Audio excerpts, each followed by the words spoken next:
Hello everyone, welcome back to my channel Lipsa lifestyle. जय जगन्नाथ, जय माँ लक्ष्मी। सांगମାନେ ଆପଣମାନେ କେମିତି ଅଛନ୍ତି? ଆଶା କରୁଛି ଆପଣମାନେ ବହୁତ ଭଲ ଅଛନ୍ତି। ସାଙ୍ଗମାନେ ମୁଁ ଆପଣମାନଙ୍କୁ କିଛି ଆଜି କହିବାକୁ ଚାହୁଁଛି, ତାହା ବି ବାପା ମାଆଙ୍କୁ ନେଇକି। ସତରେ କ'ଣ ଏ ଦୁନିଆରେ ବାପା ମାଆ ହେଉଛନ୍ତି ଗୋଟେ ବୋଝ?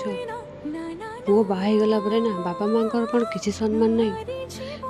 ଯେଉଁ ବାପା ନିଜ ରକ୍ତକୁ ପାଣି କରି ବାହାରେ ବର୍ଷ ବର୍ଷ ପଡ଼ି ରହି ଖଟିକି ତା ପୁଅକୁ ପାଠ ପଢ଼ାଏ, ତାର କ'ଣ ଏ ମୂଲ୍ୟ ଦିଏ ସେ ପୁଅ? ଆଉ ଯେଉଁ ମାଆ 10 ମାସ 10 ଦିନ ଗର୍ଭରେ ରଖି ତା ପୁଅକୁ ଜନ୍ମ ଦିଏ, କ'ଣ ରାସ୍ତା କଡ଼ରେ ଶୋଇବା ପାଇଁ? ବାପା ମାଆଙ୍କୁ ସମ୍ମାନ ଦିଅ, ତାହେଲେ ଆଗକୁ ଯିବ। ଆଉ ଯେଉଁ 10 ଦିନର ଝିଅ ଆସିନା ତମ ମାଇଣ୍ଡ ଚେଞ୍ଜ କରି, ଆଉ ସେ ଝିଅ କଥାରେ ବାପା ମାଆଙ୍କୁ ନେଇ ବୃଦ୍ଧା ଆଶ୍ରମରେ ଛାଡ଼ି ଦେଉଛ, ରାସ୍ତା କଡ଼ରେ ଛାଡ଼ି ଦେଉଛ।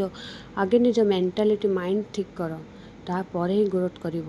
ବାପା ମାଆଙ୍କୁ ସମ୍ମାନ ଦିଅ, ବହୁତ ଡେଭଲପ୍ କରିବ। ବାପା ମାଆ ହେଉଛନ୍ତି ଜିଅନ୍ତା ଦେବତା। ଯେଉଁ ମନ୍ଦିରରେ ଯାଇ ପୂଜା କଲେ କିଛି ଲାଭ ନାହିଁ। ଆଗେ ବାପା ମାଆଙ୍କୁ ସମ୍ମାନ ଦିଅ। ଭିଡ଼ିଓ ଭଲ ଲାଗିଥିଲେ ସବସ୍କ୍ରାଇବ୍ କରିବାକୁ ଜମା ବି ଭୁଲିବେନି। ଜୟ ଜଗନ୍ନାଥ।